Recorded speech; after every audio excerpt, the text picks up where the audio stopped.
नमस्कार साथियों, आप सभी का पुष्पा देवी भक्ति चैनल में हार्दिक स्वागत है। नवरात्रि का पर्व माँ दुर्गा की भक्ति और साधना का विशेष समय है। हर दिन माँ के एक नए स्वरूप की पूजा की जाती है और आज हम जानेंगे माँ दुर्गा के चौथे स्वरूप माँ कुष्मांडा के बारे में। माँ कुष्मांडा की महिमा अपरंपार है। देवी भागवत पुराण के अनुसार जब सृष्टि का निर्माण नहीं हुआ था, चारों ओर केवल अंधकार और शून्य था। तब देवी ने अपनी मंद मुस्कान से इस ब्रह्मांड की रचना की।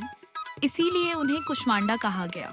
कु यानी छोटा, उष्मा यानी ऊर्जा या प्रकाश और अंड यानी ब्रह्मांड का अंडाकार रूप, अर्थात वह शक्ति जिसने अपने छोटे से मुस्कान और ऊर्जा से इस ब्रह्मांड को उत्पन्न किया। माँ कुष्मांडा को सूर्यमंडल की अधिष्ठात्री भी कहा जाता है। उनकी शक्ति से ही सूर्य देवता प्रकाशमान रहते हैं। इसी कारण उनका स्वरूप तेजस्वी और ज्योतिर्मय माना जाता है। माँ कुष्मांडा की 8 भुजाएं हैं। उनके हाथों में कमंडल, स्वर्ण, कमल पुष्प, धन्य जप की माला, शंख, चक्र, गदा और अमृत कलश सुशोभित हैं। इनके साथ ही वे सिद्धियों और रिद्धियों की दात्री भी हैं। उनका वाहन सिंह है, जो पराक्रम और साहस का प्रतीक है। इसलिए माँ कुष्मांडा की आराधना करने से भक्त को जीवन में हर भय से मुक्ति मिलती है। माँ की पूजा से रोग दुख मिट जाते हैं।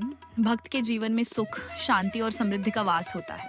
भक्ति करने वालों की आयु बढ़ती है, यश और कीर्ति मिलती है और घर में कभी अंधकार या दरिद्रता नहीं ठहरती। कहा जाता है कि माँ कुष्मांडा को कद्दू की बलि अर्पित की जाती है। कद्दू का यह विशेष महत्व है क्योंकि यह शक्ति और समृद्धि का प्रतीक है। भक्त यदि श्रद्धा से कद्दू अर्पित करे तो जीवन की सभी परेशानियां दूर हो जाती हैं। माँ कुष्मांडा को प्रसन्न करने के लिए लाल वस्त्र, लाल फूल और लाल चूड़ियाँ अर्पित करनी चाहिए। उनको मालपुए का भोग विशेष प्रिय है।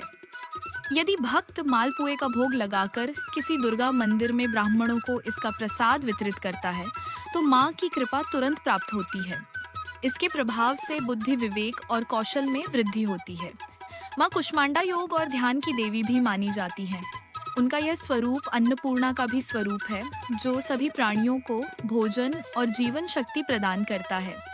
इसलिए जो भक्त सच्चे मन से माँ कुष्मांडा की आराधना करता है, उसे कभी भी अन्न और धन की कमी नहीं होती।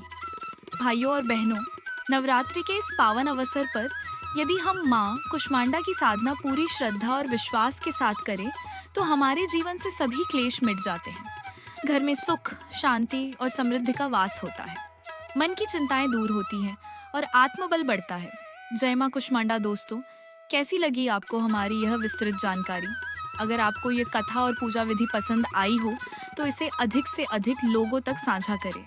और हाँ, ऐसी ही दिव्य कथाओं और भक्ति से जुड़ी जानकारियों के लिए हमारे चैनल पुष्पा देवी भक्ति को अब भी सब्सक्राइब करें और जुड़े रहें। धन्यवाद।